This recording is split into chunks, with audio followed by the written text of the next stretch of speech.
2026 regular meeting of the Town Board of the Town of Wappinger. May Town Clerk Paoloni please call the roll. Councilman Beal. Here. Councilwoman Odell. Here.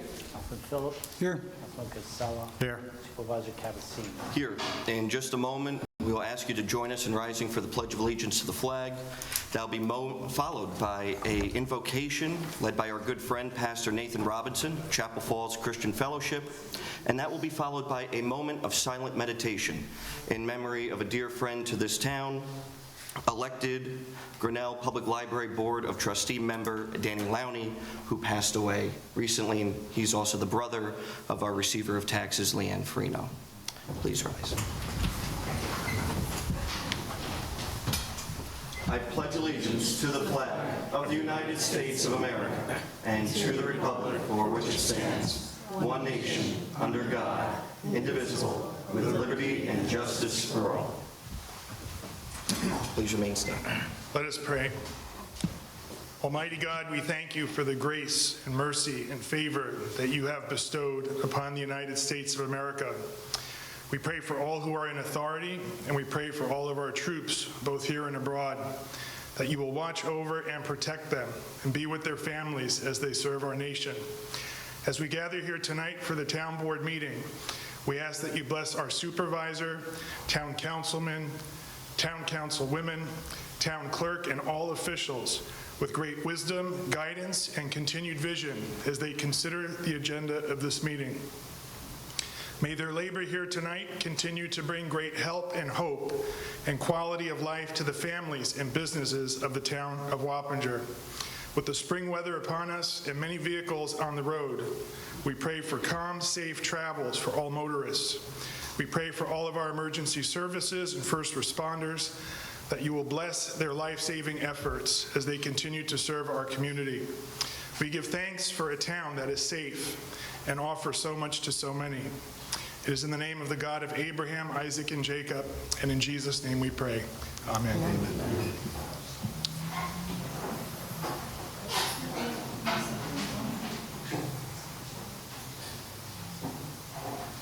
Thank you. Please be seated.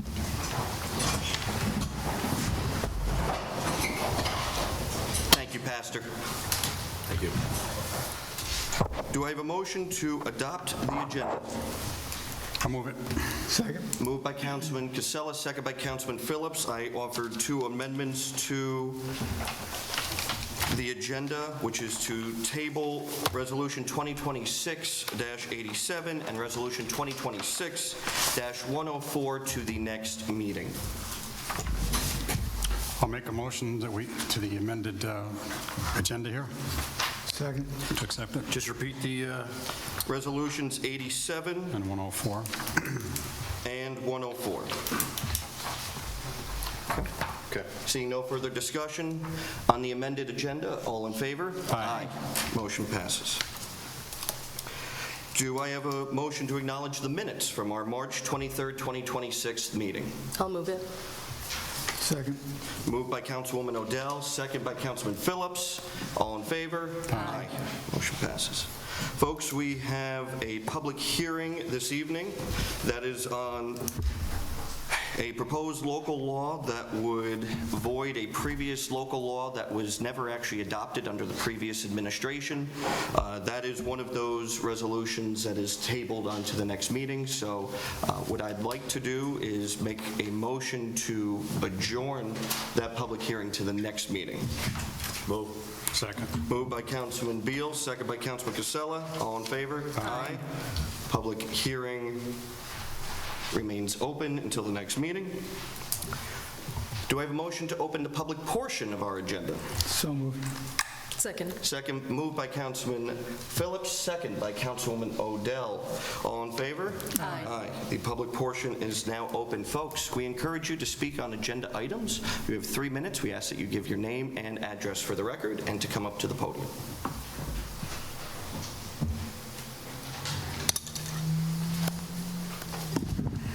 Good evening. I'm Grace Martin. I live at Fieldstone Boulevard in Wappingers. I'd like to thank the board for having Resolution 2026-101 as in the consented agenda that's declaring April as Autism Acceptance Month for the town of Wappingers. 1 in 35 people are on the autism spectrum. I think we can all say we know someone that has autism.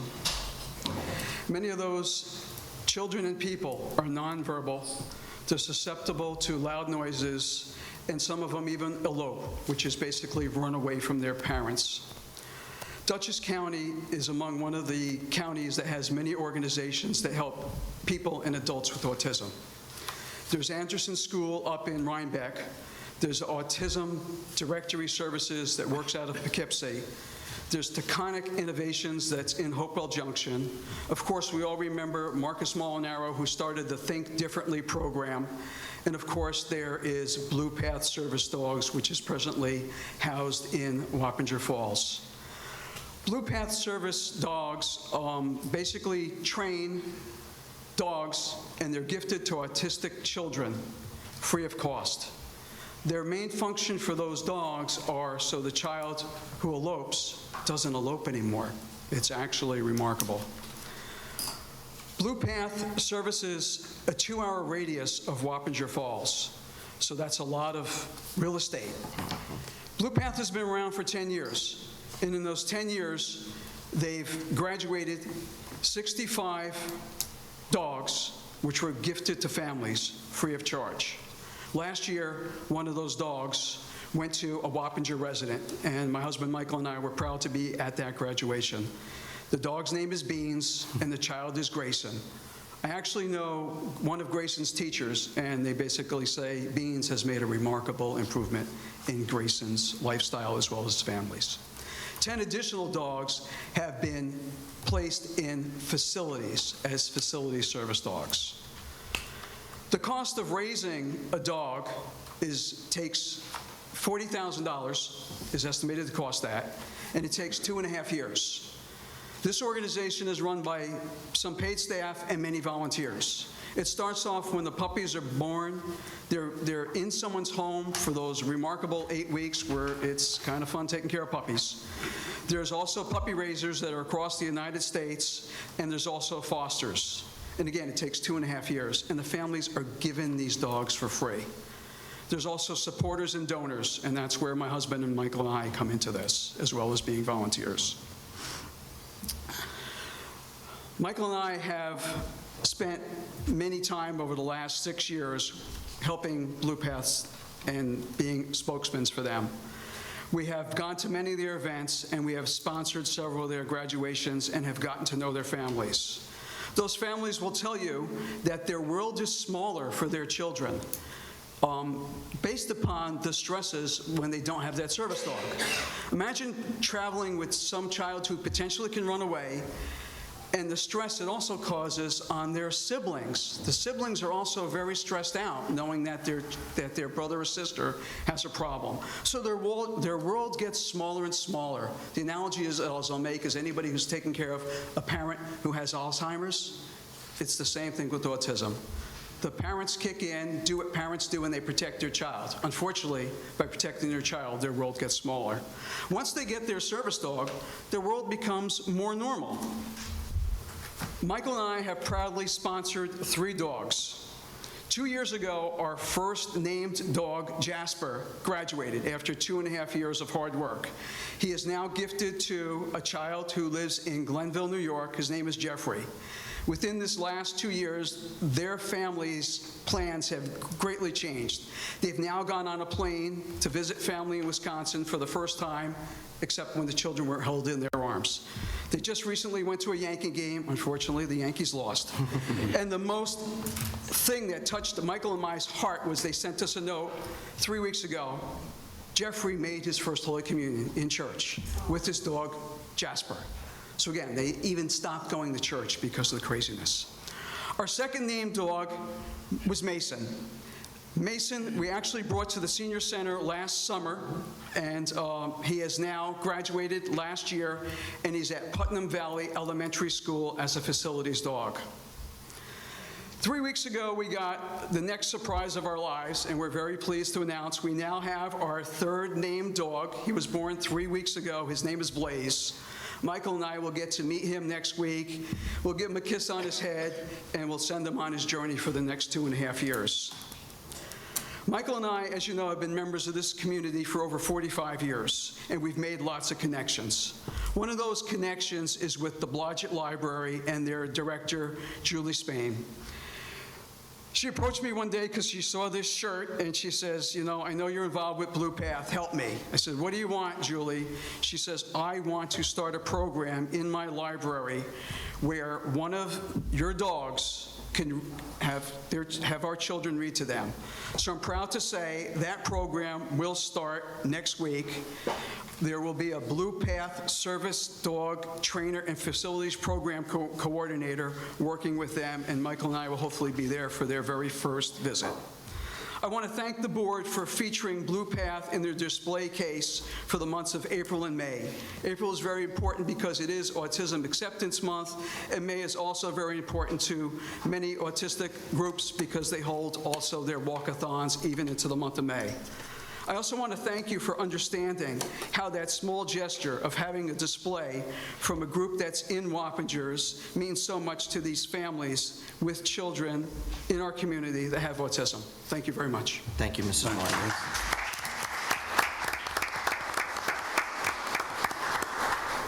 And I have to say, folks, that these resolutions acknowledging these months in our town are not just arbitrary. They're not just words on a sheet of paper. They mean something to our families, and that's why we are proud to do them. Thank you, Grace. Anyone else wishing to speak on agenda items? My name is Sue Bronek. I live at 11 Suchick Place, Wappingers Falls. I'm a 46-year resident. I've lived my entire life there. I am concerned about the building that is proposed behind Suchick Place. I'm concerned about the density that it's going to cause in our quiet neighborhood. Our neighborhood is so small it's not considered a development.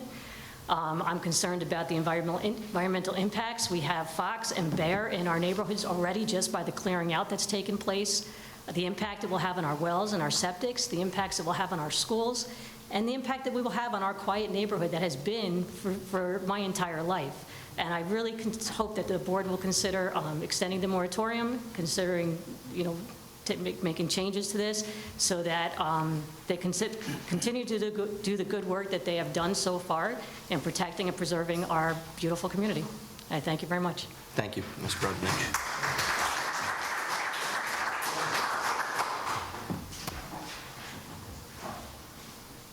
Hello. Hello.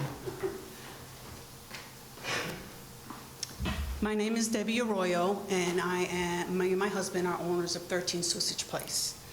And I just want my neighbors from Susich Place to stand. Please stand. How many of you oppose building behind Susich Place? Please raise your hand.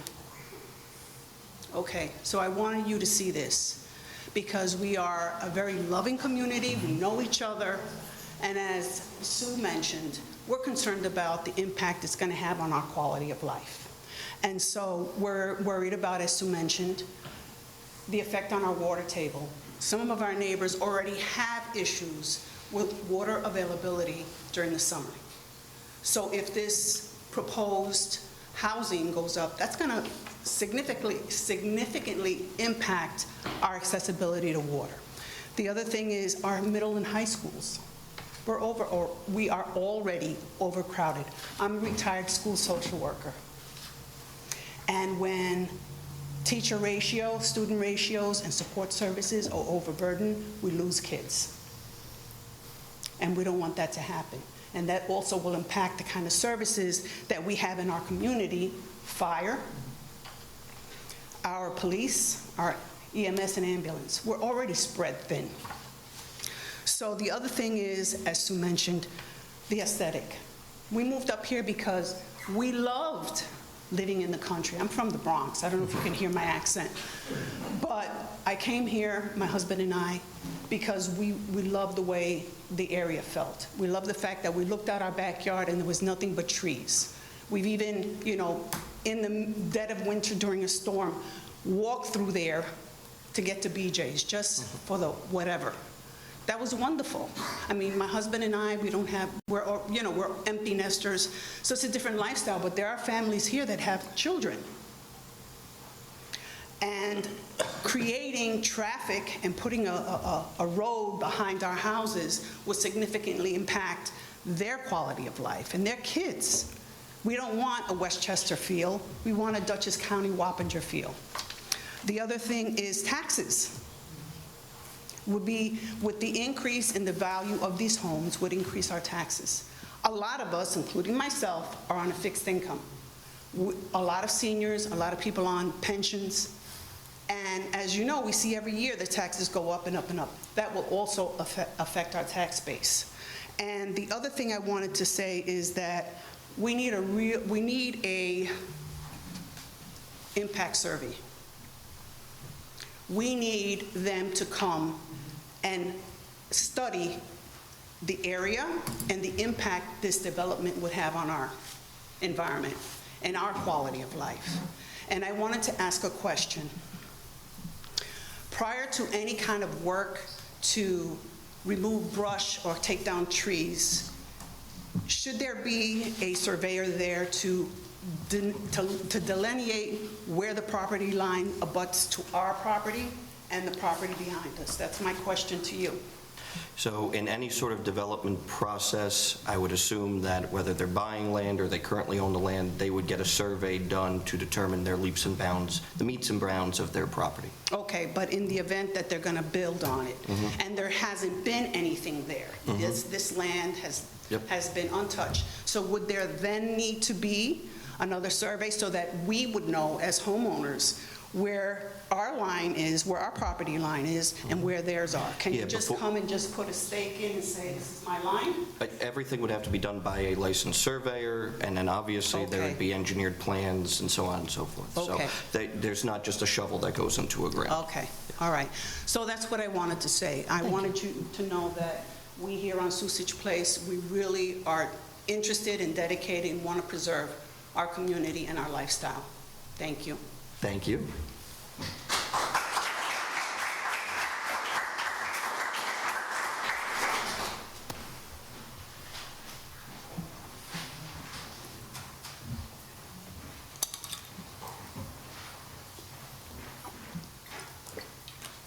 Hi, I'm Marcy Wagman, 50 Old Troy Road.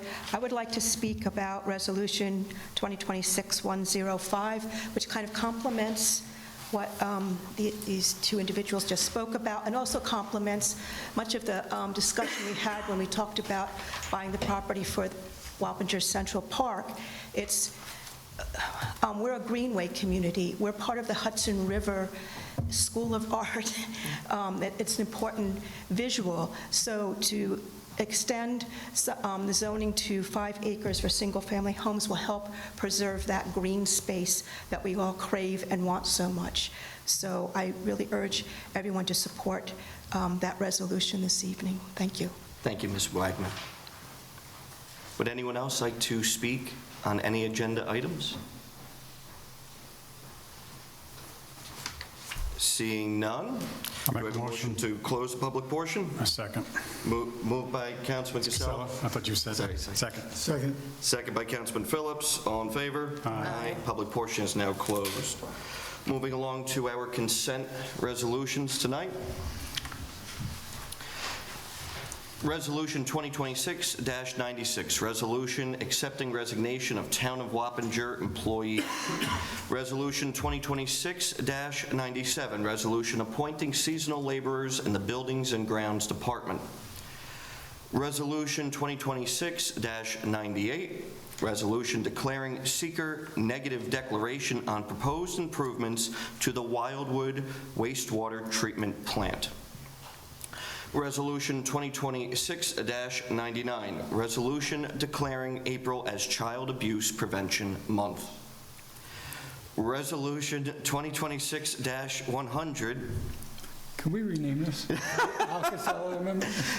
resolution declaring April as National Pickleball Month, also known as Councilman Casella Month, in the town of Wappinger. Resolution 2026-101, resolution declaring April as Donate Life Month in the town of Wappinger. Resolution 2026-102, resolution declaring April as Autism Acceptance Month in the town of Wappinger. And finally, Resolution 2026-103, correspondence log. Do I have a motion on the consent agenda? I'll make a motion to accept, especially since I got named for the month of April, so. I'll second it. Moved by Councilman Casella, second by Councilman Phillips. All in favor? Aye. Consent resolutions are approved. Moving along to the non-consent agenda. Resolution 2026-105, resolution to amend the town zoning map to add identified areas to R5A, one family residence 5-acre zone, provide greenway findings, and declare lead agency for this proposed action. Do I have a motion for discussion? I'll move it. Moved by Councilwoman Odell, second by Councilman Phillips. On the discussion. First and foremost, folks, thank you for coming out and speaking on this local law proposal tonight. This town board has taken amazing action. I say amazing action because we have prevented upwards of 6,000 high-density multifamily units from coming into this town since I've taken office. We've implemented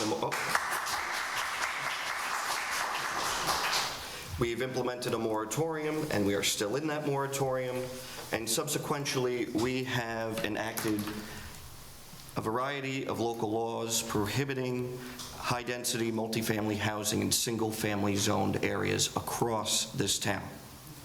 And historically, just at our last town board meeting, this town board took historic action in purchasing 326 acres of land in the center of our town, from Myers Corners Road to Widmere Road, from the Village of Wappingers Falls to All Angels Hill Road, to be a central park and to preserve that and prevent overdevelopment.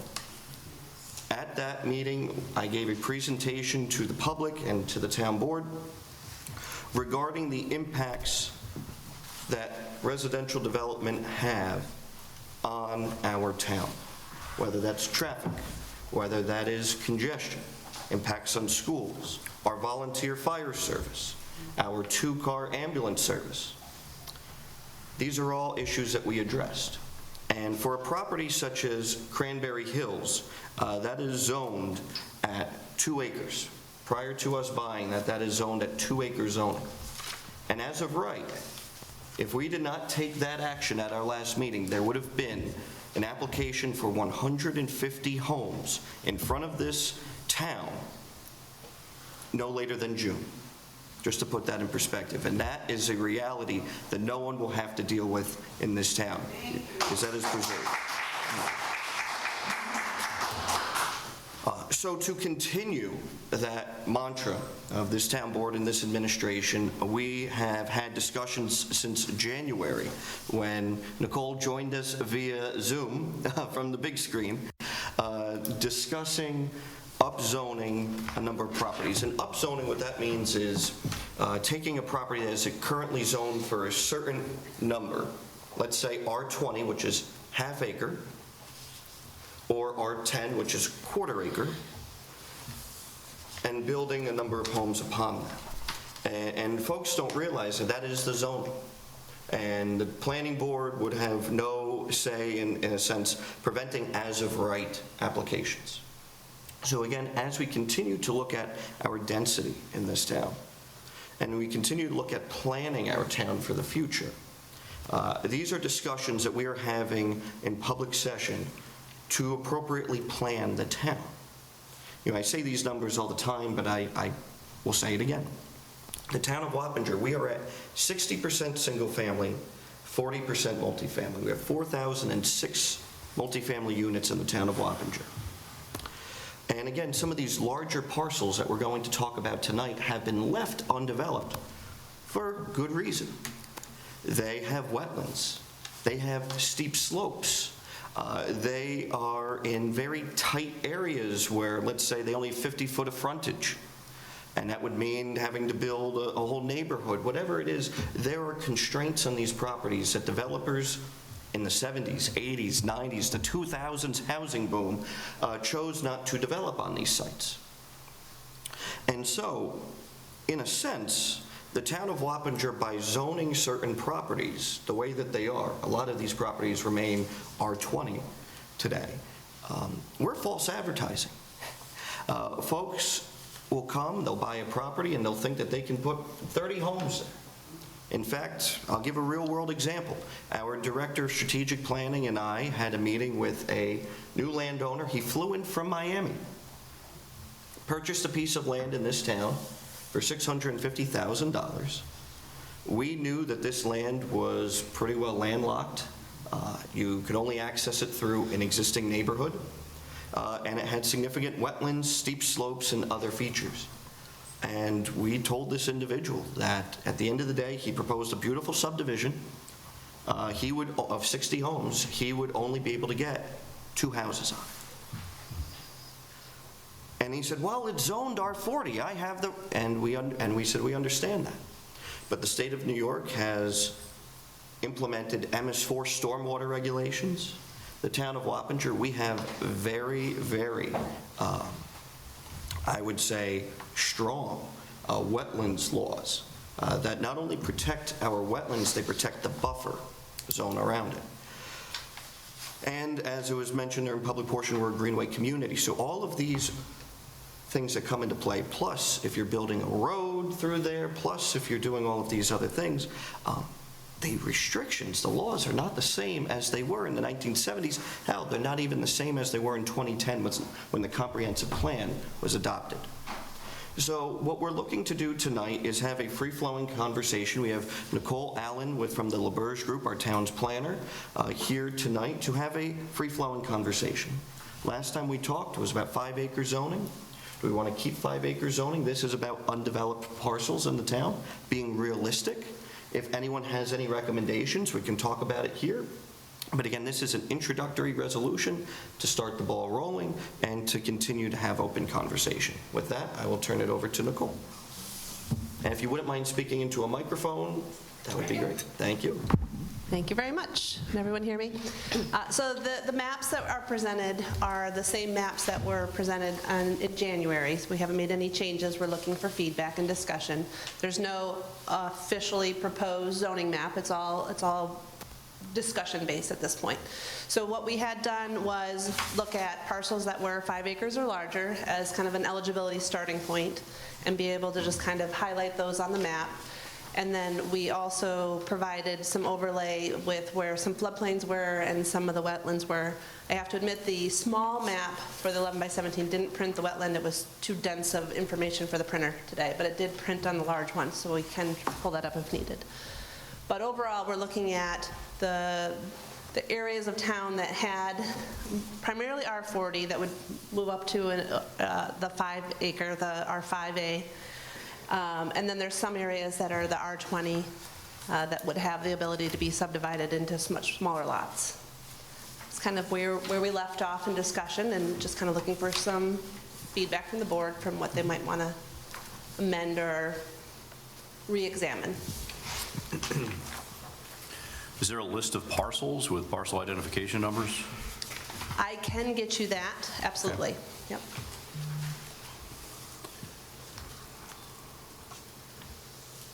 So we're just looking at the, I guess, the third map you sent, the revised proposed.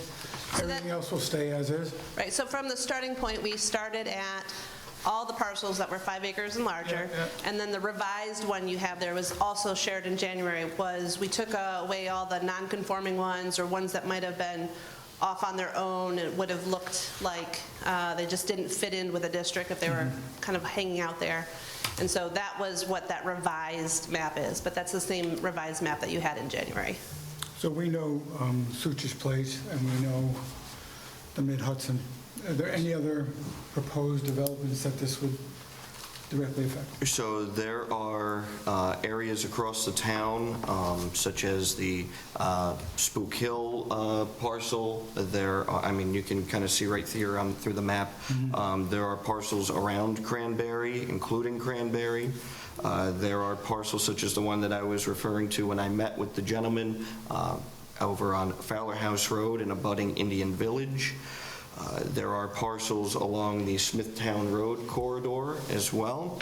There are even parcels along the All Angels Hill Road corridor south in Swartoutville, where you have significant floodplain and wetland areas. And this even includes town-owned properties as well. I want to emphasize that, including the area around Fieldstone Boulevard. You'll see that that's noted there, and some other extending properties through there, as well as along Spook Hill Road. At the end of the day, folks, just as I was very blunt with Cranberry, the zoning is the zoning. It's the law of the land. And when the moratorium drops, there will be as-of-right applications. And I have to say, there have been many conversations and proposals about what could be coming down the pipeline. That is up for everyone to decide what we'd like to plan our town, how we'd like to plan our town. Same way I prefaced with Cranberry. We heard very strongly our residents move here for a certain quality of life. And at the same token, individuals purchase land for investment or whatever they would like to do. When they purchase land for that investment, they should know from their town government what the realistic capabilities of those parcels are.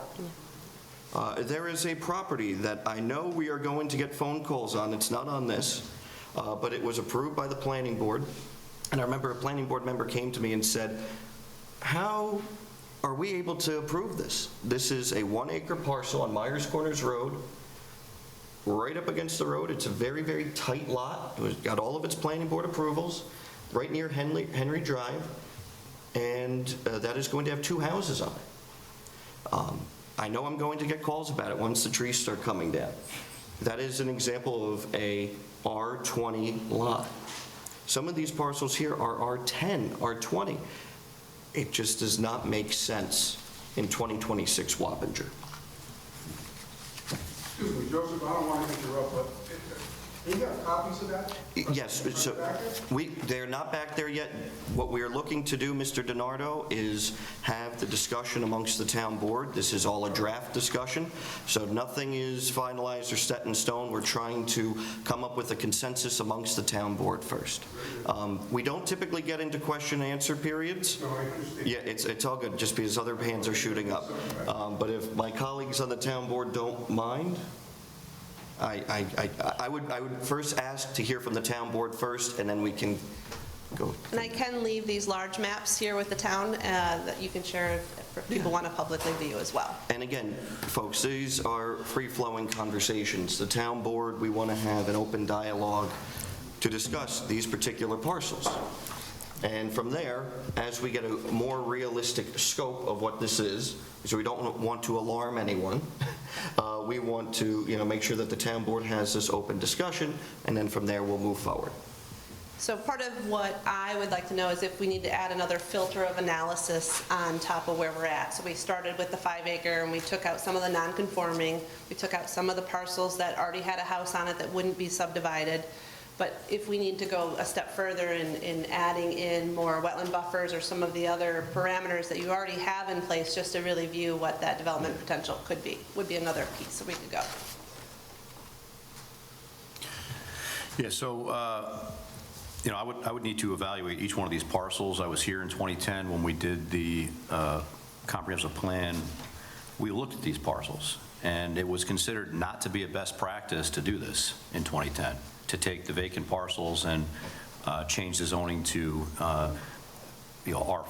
I mean, it was supposed to be, those parcels would be consistent with the contiguous properties. That was the best practice at the time. I'm not saying that that's the way it should be today. I know that trends have changed, and we do have the strictest wetland laws here, probably in the county.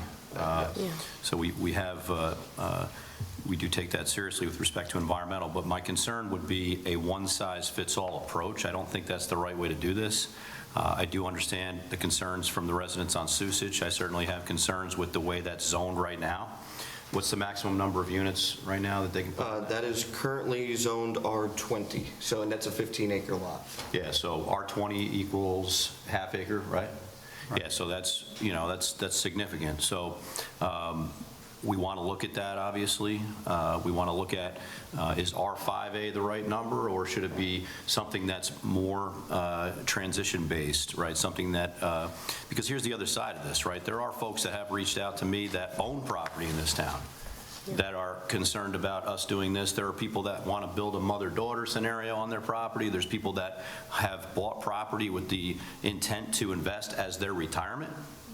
That are reaching out, and with respect to property rights, that is an argument to be made as well. However, I do agree with the supervisor that we do need to look at the density in 2026 versus what it was in 2010. I do agree that times have changed and best practices have changed, right? We took a huge step, obviously, a couple weeks ago with that 327 acres. So I think it's safe to say this board has the conservation intent in mind here, because we take action. But I also want to be sensitive to the fact that not every one of these parcels has the same impacts, and not every one of these parcels, I think, should be treated exactly the same. I 100% agree with you as well. The Cranberry Hill property site is probably the largest portion of this rezone that would occur, but there are lots of parcels that are very close to areas that are already subdivided that make a logical connection to continue that density. It would just be a piece that would have to be really examined parcel by parcel. As I said, this was just a large filter that gathered all the 5-acre parcels and just to start the conversation. So what I would ask is my colleagues to review this map. LaBerge will provide us with a list of all parcels. And again, with the idea of moving this along, I'd ask that we consider moving forward with adopting this resolution, which sets the public hearing, continues this process as we move through the moratorium. When I create the list, I'll also add whether or not they have current water or municipal water or sewer, so that you can see where an extension might need to occur, because that's also part of what's driving some of the new costs for development as well. Yes. Great, thank you. So on the proposed map, that is, you've taken out parcels with residences on them? There are a handful of them that are in red. I wouldn't say it's 100% because some of them could be subdivided. So there might be a large lot that has one home, but it could easily still have subdivision of a couple more homes on the, whether it be 5-acre or 1-acre or 2-acre. For example, I'll tell you one thing, Councilman. In the Meadowood subdivision, back in Swartoutville in the 2nd Ward, there are some lots back in there that are over 5 acres, and they've been identified here. We know that per New York State law, per segmentation, they could not go and build their own subdivision on top of an additional subdivision that's banned through segmentation. Right. So right there, those are perfect examples where there are existing homes. It's actually in a subdivision that was built in 2010, 2009 or so. So it's a recent subdivision, and those properties are over 5 acres, but they could not subdivide due to segmentation. So if the residents could see, it's not a lot of the town. It's not a ton of the town. There's not a ton of vacant land left. So that's a good thing, though, but if pulling these things out makes it easier, and like Councilman Beal asked for, a lot list would make, so we can really see what's going on. Yeah, And I would absolutely. say almost half of it is Cranberry Hill. Yeah. Yeah. Yeah. Yeah, that's an interesting point. So Cranberry, the large part of it is R80, right? So how does that work with your experience in planning with parkland? Is parkland or areas that are part of a municipal park traditionally zoned with an R number, or is there a separate zone that can be set up for Most of the time, they are left Okay. with an R. It's just a use within a table that allows for municipal recreation as part of that. Okay. Yeah. Yeah, because I noticed the Stony Kill parcel that's in the town of Wappinger is R5A already, is that correct? Yes, that's Okay. correct. Yeah, which obviously makes sense, because that's state lands. What's interesting to me also, just digging into this, is, we talk about the Susich Place. There's a paper road that appears on parcel access. The fact that that's even zoned R20 implies to me that there was a municipal water plan at some point to bring municipal water into that area, which it doesn't exist in that area. So It's all well. yeah, so that's another reason why R20 is not going to work. That density can't work there, because I think when that was laid out initially, that was, okay. And I remember having these conversations, looking at what the plans were with the water expansion and where development may happen. But if you go back as far as the 70s, you'll see some of these areas that are undeveloped. Well, Cranberry, for example, has fire hydrants in the woods because there were plans to expand residential, at the time it was 500 homes. Thankfully that we strategically were able to prevent that from occurring. But we put a lot of thought and a lot of analysis into that. We didn't talk as much here from the dais about it, because obviously it was a property that we couldn't really show our cards on right away. Yeah. But what I can tell you is every decision we make here, we need to look at all of these different parameters. So any information you can provide, and that's a good point, if you can provide the parcels that are within the water district, not within the water district, sewer district, not sewer, that's going to allow us to make informed decisions on these parcels. Because I agree with the overall sense of what we're trying to achieve here, but I want to ensure that we're thinking about this from all sides. Absolutely. Thank you. Thank you, Councilman. Any further discussion? Yeah, so I just want to make a quick comment. So again, we made an historic purchase a couple weeks ago here, purchasing Cranberry, which was significant. Again, it addresses a lot of the concerns that you brought up about Susich Place.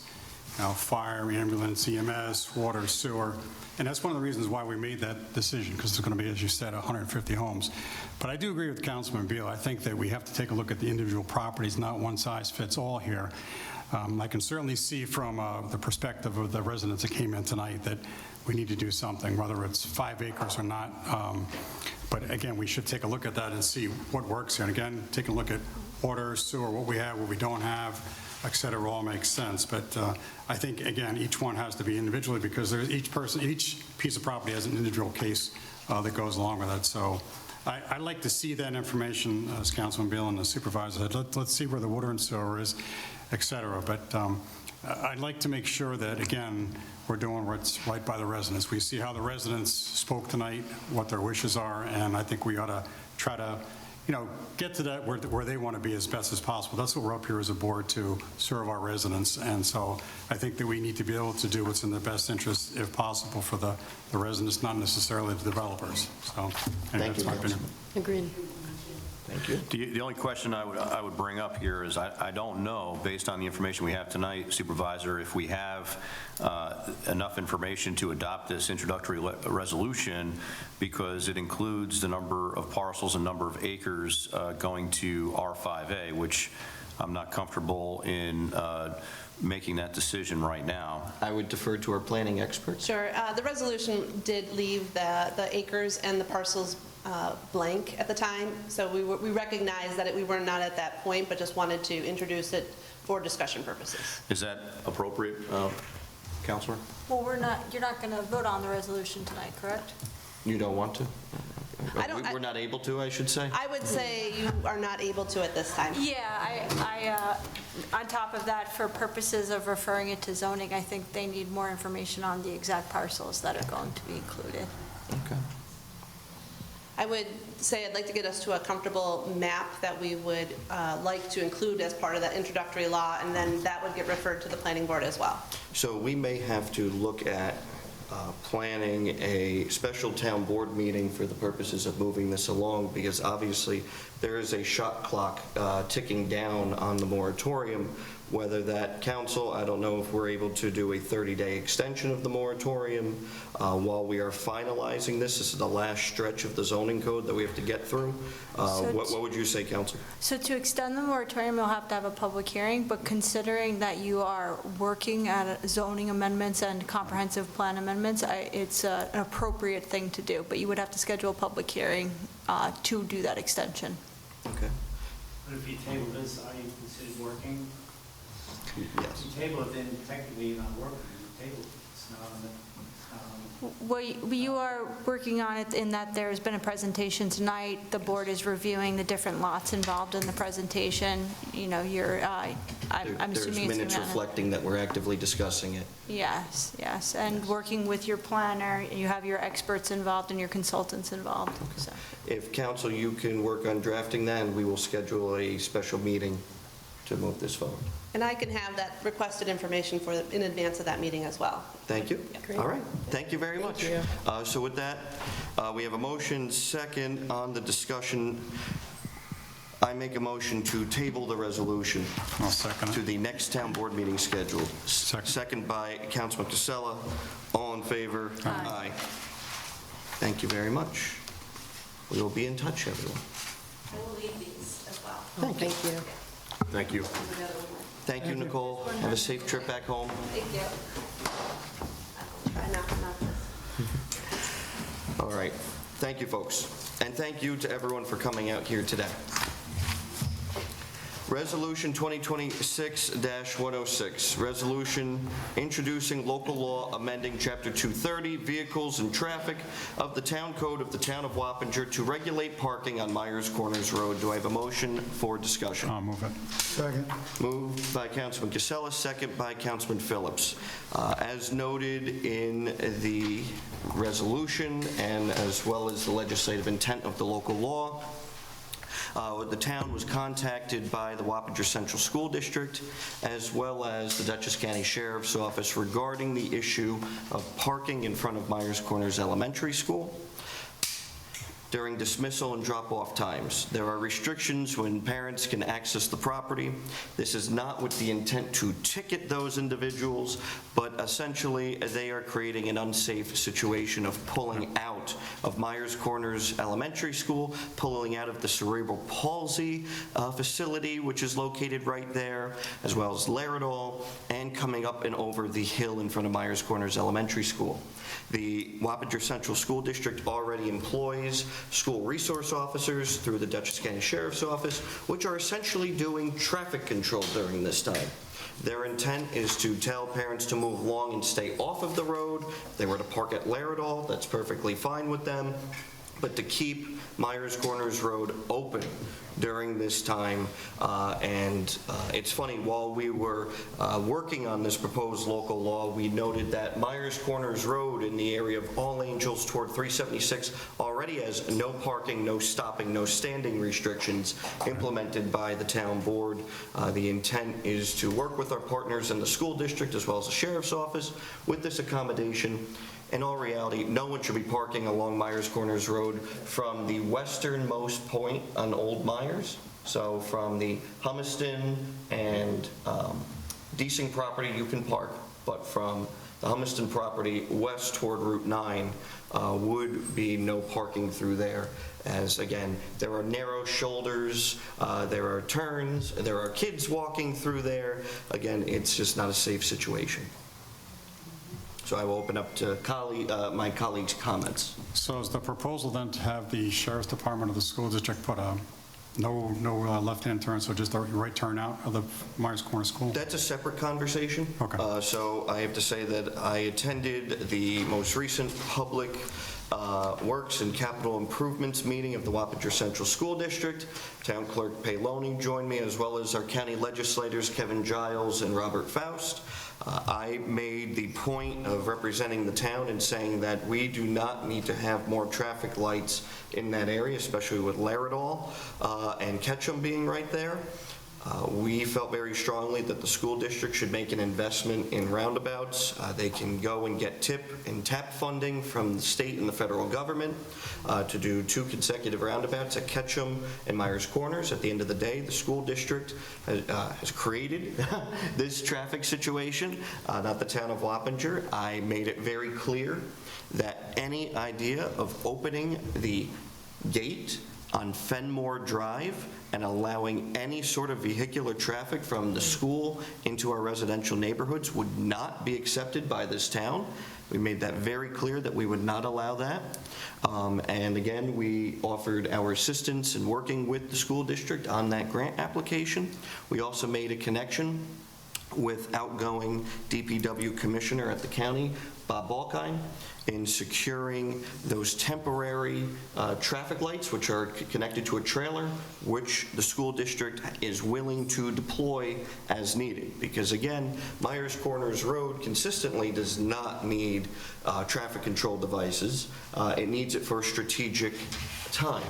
And I noted this at that meeting, and I have to give a shout out to legislators Faust and Giles for following through with talking to the commissioner. And he has offered those units to the school district, then they can be deployed. We are moving very fast. So in terms of the no left turn, that's all part of a greater conversation about that. But in terms of the no parking, this would solve the first step. Now, the sheriff's is still going to be out there, right, directing traffic, so that does not change. Correct. Okay. At the school district's expense. Okay. And the county would erect any signage appropriate, not at the town's dime. Are we, go Would the ahead. school district consider buying one of those temporary units to use during school time? I would encourage them, and I have encouraged them. That's the first time I heard that idea, and that's a great idea. Thank you.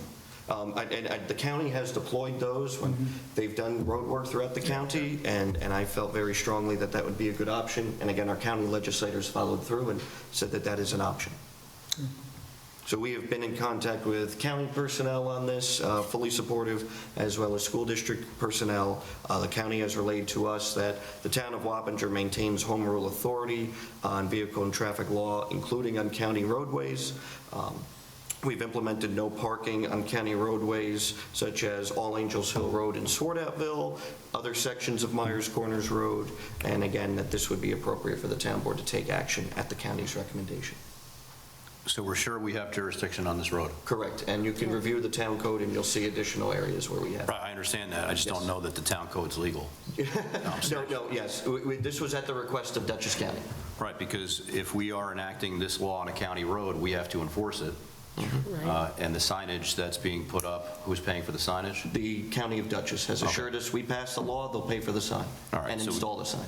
We just have to be careful on this, because I've been in these conversations before, and I've been told the opposite, that we can put all sorts of restrictions on any road we want, but that doesn't mean it's enforceable. So if we can just ensure that that's the case, we are a town, we have no jurisdiction over speed limits. Correct. Even on our town roads. So when it comes to restrictions with respect to parking, and I understand and agree with why we're doing this, I get that.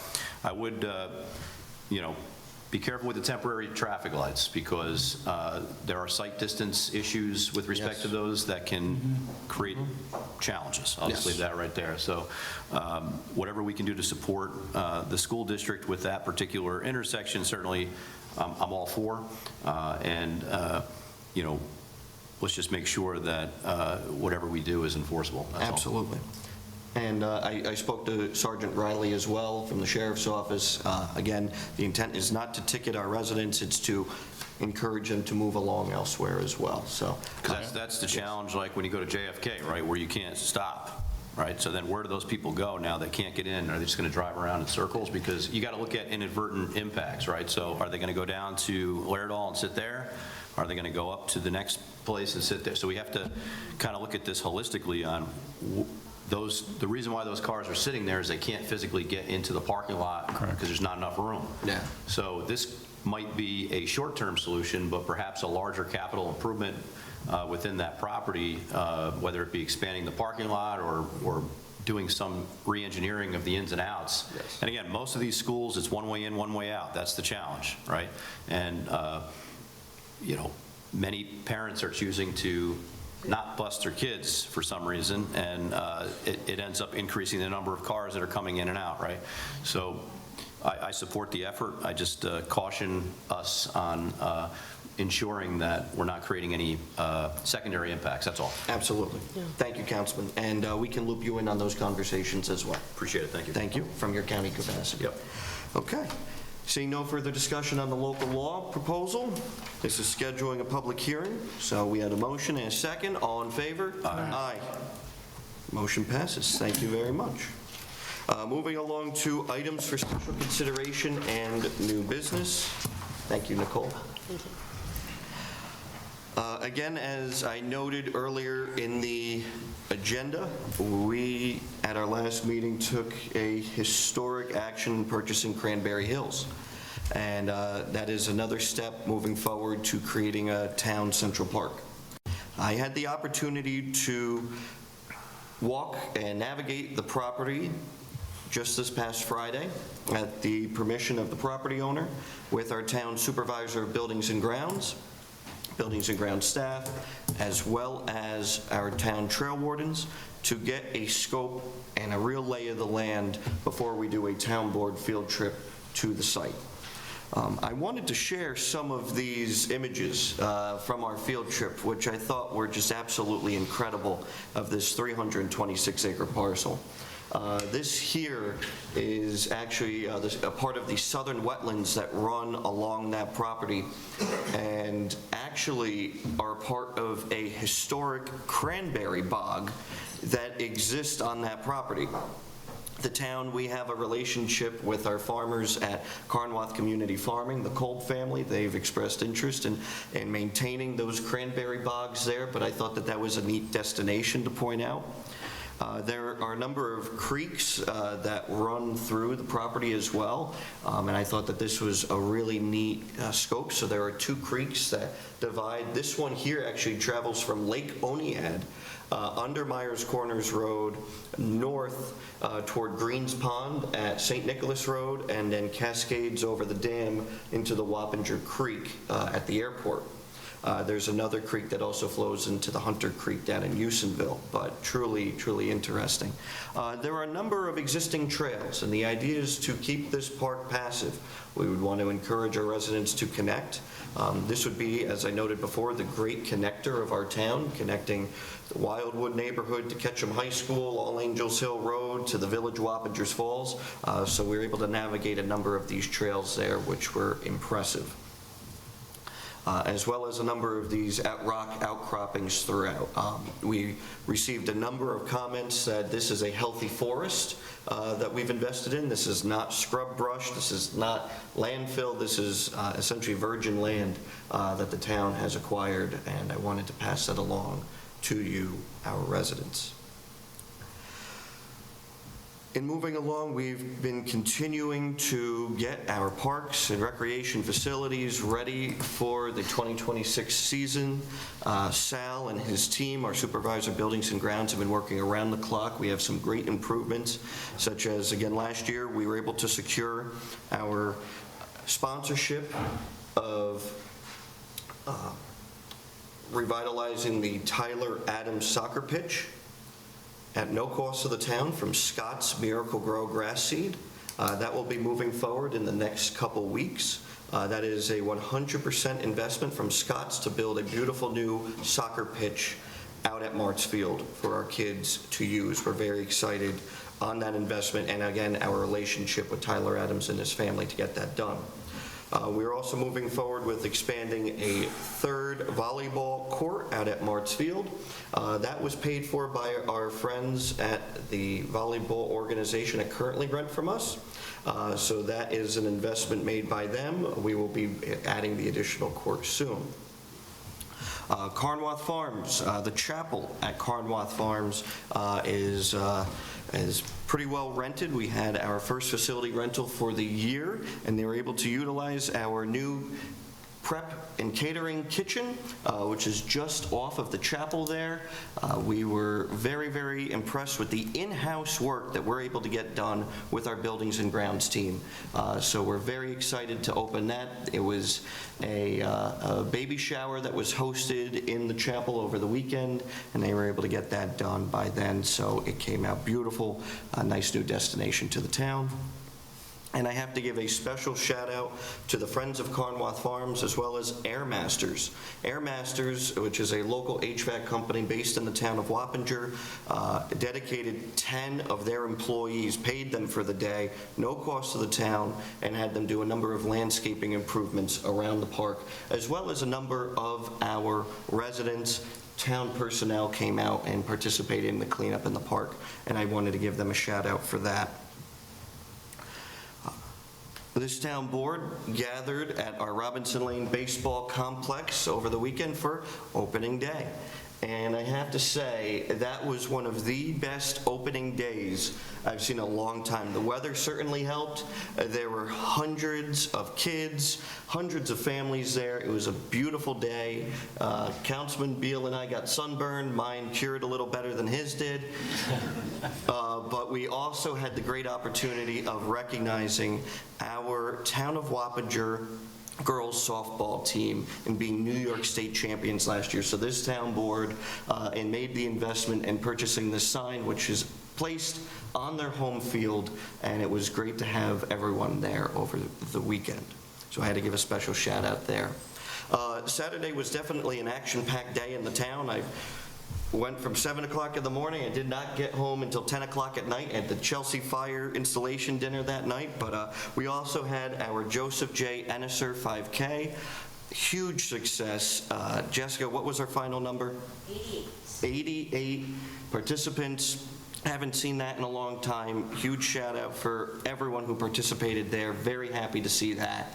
It was a great day, great way to start off the day, I should say. And again, our community events continue to grow, they continue to flourish, that's why we host them, and there is a lot more to come. And talk about community events, we have our town-wide Earth Day cleanup, which we held on April 25th. We hope that you can all sign up and participate. That will start here at Wappinger Town Hall at 10 a.m. This upcoming Saturday, our friends at the New Hackensack Fire Company will be hosting their open house. We are very fortunate in this town, folks, to have 100% volunteer firefighters in this town. That keeps our town taxes, I should say our fire district taxes, very, very low. So we encourage anyone who's interested to volunteer. New Hackensack is hosting an open house this Saturday. Along the same theme of our recreation programs, out at Carnwath Farms Historic Site and Park, we will be hosting a maple candy making workshop.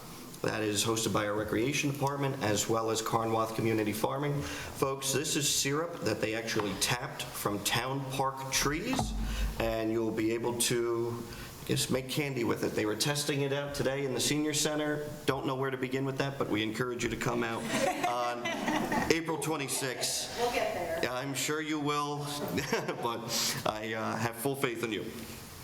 And to round out the events, on the same day, April 26th, we continue to partner every year with our friends at the Royce Ketchum High School team for hosting the senior prom, which is a huge hit every year for our seniors in our town. We encourage you to attend, sign up at Royce Ketchum High School or call ahead. That will be at noon on April 26th. It's always a great time. With that, I believe I started with the 4th ward the last time. I will start with the 1st ward this time. Councilman Beal. Thank you for your compliments on my Irish tan. I appreciate that. Little did we know, and it was a little chilly out there on Saturday as the wind blew, that the sun was in full effect, that's for sure. Had an opportunity, obviously, to be with our colleagues out there for the opening day ceremonies. The parade was a great addition. Shout out to Jeff Tomlins, obviously, for his many years of service. I'm sure Councilman Cassell will comment more on that in a few minutes. But seeing the new generation make its way into the leadership of the town of Wappinger Little League is certainly great to see. Craig, who I know outside of here with Central Hudson, now taking a more active role in the Little League. Craig, I mean, he's solid, right? And certainly solid leadership is why they're so successful out there. My son played a T-ball game. We had to figure out how to do this. We had to do the photos for T-ball, then into the T-ball game, but while the T-ball game was going on, photos for my other son, and then his game. So it was kind of like 5 hours of fun out there with no sunscreen, obviously. So that's why I'm sitting here like this. But the first burn is the worst burn, they say. I want to give a shout out with all certain respect and reverence to Bishop Calchico, who has been here and began our meetings before, taking the time to spend a few minutes with us. He happens to be my outgoing pastor, our outgoing pastor at St. Mary's in Wappingers. He has been, I guess it's fair to say, promoted to vicar for clergy for the Archdiocese, which encompasses the pastoral care of all priests and deacons in the Archdiocese. His offices will be at the seminary in Yonkers and in Manhattan, so he'll be relocating, although I know he'll be paying us a visit when he's available, but certainly it's a huge thing for the bishop. We wish him the best, and the reason why I bring it up here is the evening I was surprised to see the bishop here offering his words at the beginning of one of our meetings, because he's very busy, and certainly appreciate all of his work within the church and the community. I want to give a congratulations to Councilman Casella on National Pickleball Month. I stayed silent before for the official resolution adoption. We didn't want to accidentally make it illegal. But obviously, I know no stronger advocate to local pickleball than Councilman Casella. And obviously, that particular resolution is tongue-in-cheek in some respects, but the serious resolutions that we talked about here this evening, Grace, thank you for taking the time to allow us to pause deliberations and learn about not only autism, but learn about the services that are provided. And that means a lot. People that are not here will see that on television, and many are affected by autism, and I think it certainly was worth the pause to hear that. So thank you for that. And April, obviously, Child Abuse Prevention Month, another serious resolution. There are resources out there. Dutchess County is rich with resources for those that have any need. Within my daytime career, not only is the 911 center located on my campus, but the 988 center. The 988, for those that are not aware, is the National Suicide Prevention Hotline. Mental health professionals 24/7, 365 answer 988, and it doesn't always have to be a mental health crisis. It can be anyone in crisis, right? It can be any situation that doesn't warrant a 911 call. That being said, I want to give a shout out to the 911 call takers and dispatchers. It is National Public Safety Telecommunicators Week. One thing that we do here in the town of Wappinger, each September when we do our Town of Wappinger First Responder Awards, we also recognize the call takers and dispatchers that take those calls. And in many respects, those on the other end of the phone save lives. And each quarter in my office, we do a recognition for those call takers and dispatchers who have made a difference. We can't obviously publicize some of these incidents because it would not be appropriate, but I'll just give you some examples here. We had a wrong-way driver on the Taconic State Parkway not long ago, and the dispatchers were able to work as a team to coordinate getting resources to stop that vehicle before they struck a vehicle. And these are things that happen in the background that you don't hear about. Folks that are doing harm to themselves and call 911 looking for help. In those cases, 911 will handle getting resources to them. There was a case of an individual here in Dutchess County who went into cardiac arrest, and the call taker was able to talk the family member through providing CPR and saving that individual's life. And last but not least, an emergency childbirth that happened this year, where the public safety call taker and the dispatcher worked together to provide step-by-step instruction on how to correct an issue during that childbirth that resulted in saving the child's life. So just want to take a moment to give a shout out to our public safety dispatchers, our 911 operators during this week. We appreciate your service. Thank you. Thank you, Councilman. Councilwoman Odell? Amazing, great points. I also loved opening day and for baseball, but I really got to do the 5K, the Joseph Ennisard 5K, and I got 81st place, and I was very happy with that. It was very fun. I like that we're thinking carefully about the future, how we grow, what we protect, and how we make sure this remains a place where our neighbors can feel connected and where the character of our town is staying strong. I'm glad that we're focused on the everyday moments, safer roads for our kids, reliable services for our residents, and parks and spaces where people can gather and enjoy time together. Every step we take here today is building a community that feels safe, welcoming, and full of opportunity for everyone who lives here today and those who will call it home tomorrow. So thank you. Thank you, Councilwoman. Councilman Phillips? Along with all the festivities of this past weekend, on Saturday, I had the honor and privilege, along with ZBA member Don DiNardo, who's here, and about 275 other motorcycle riders, to escort 3 busloads of veterans on the honor flight. That's amazing. An honor flight, for people who don't know, is they fly veterans to Washington, D.C. for the day. And they treat them like royalty. They take them to, I was seeing all the pictures all day long, to all the monuments, and they treat them to a nice lunch and all, and fly them back. So it's a wonderful thing done to the honor flight people. Thank you, and especially the veterans. Thank you so much for your service. Along with veterans, on May 17th is a DAV 5K run at Ketchum High School, and we'll keep reminding you on that. Please go out and support, whether you walk, run, or jog, or whatever. Just support the DAV. They do wonderful work here. And lastly, our condolences to the family and friends of Dennis Zach, who passed away. He was a true supporter and a great police officer. He was one of Sheriff Butch Anderson's closest friends, and he'll be sorely missed. Absolutely. Thank you, Councilman. And I know that you work also very closely with Highway. We have obviously started road paving today. Yes. Councilman Casella? Okay, so let's start off with the 5K run. So as we said, we had 88 people. The prior year, we had about 52, so a significant increase.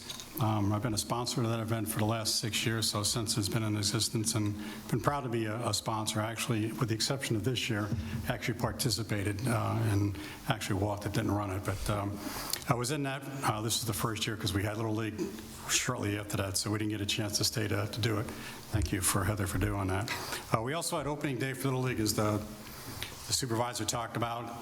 And again, I want to thank Jeff Tomlins, as Bill was talking about before. Jeff's been the president for the last 8 years and done an outstanding job over at the Little League fields.